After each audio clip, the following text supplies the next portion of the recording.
I do not agree when people give a broad statement to say that the youth of this generation is strawberry or is very self-entitled and so forth. I think people should not put young people down. It's really impressive to see young people foregoing the opportunity to have a structured job that might pay them a higher salary to really make impact in the world. And I think that's something that's quite inspiring.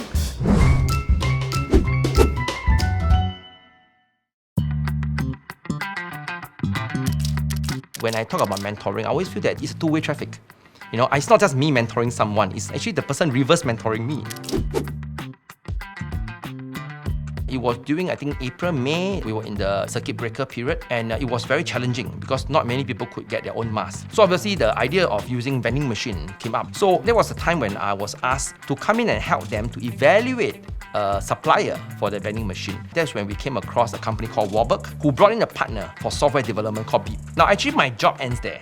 But that was when I met this gentleman called Terence. And Terence separately reached out to me through Telegram and said, hey Mark, we're having some challenges. And nothing wrong because they are new, they're a young company, they're very innovative, very creative, very energetic. However, writing software for a school project and writing software in the real world, industrial grade, is quite different, right? Especially if you're handling very sensitive data. So that's when I came into the picture. They just started messaging me, I started replying, and one thing led to another, we became a working team.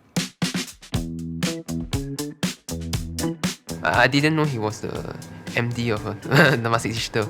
I think when I received email from him, then I went to look him up on LinkedIn, then I realized that he's actually the MD. He doesn't have that imposing figure, he's very open, very welcome to everyone here. I think there's really no barriers working with him. When we're trying to brainstorm some solutions together, we'll send a Telegram sticker to each other. So I think having this kind of informal discussion actually help us to brainstorm more novel solutions as well. Yeah. What Mark really helped us is really all the back-end plumbing and all the security infrastructure that is required to make the whole Stay Mask campaign happens. Because back then, when we were doing the commercial deployments, right, we could only process maybe like 5 transactions a second. And in order to scale it up for Stay Mask, right, we had to get to maybe about 1,000, 2,000 transactions per second. So I think it's really all these little nuggets that we really learn a lot. What appealed to me about Neurofarm was very high energy, ambitious, motivated. And something I've learned from them as well is to be very resilient.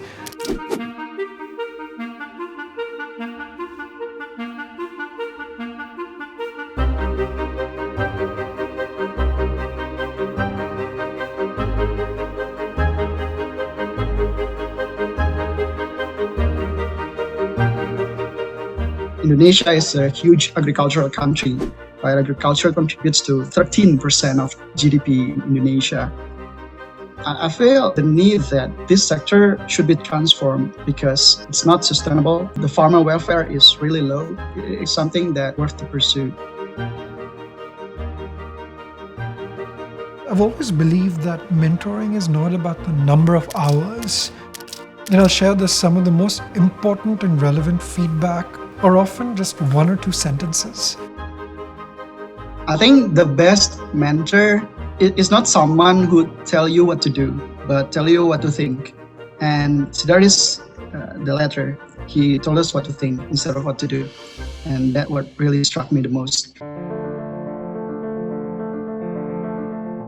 A lot of what we end up learning in the workplace are not necessarily taught in classrooms or in textbooks. And so for me, it's very important to have an ability to pay that forward.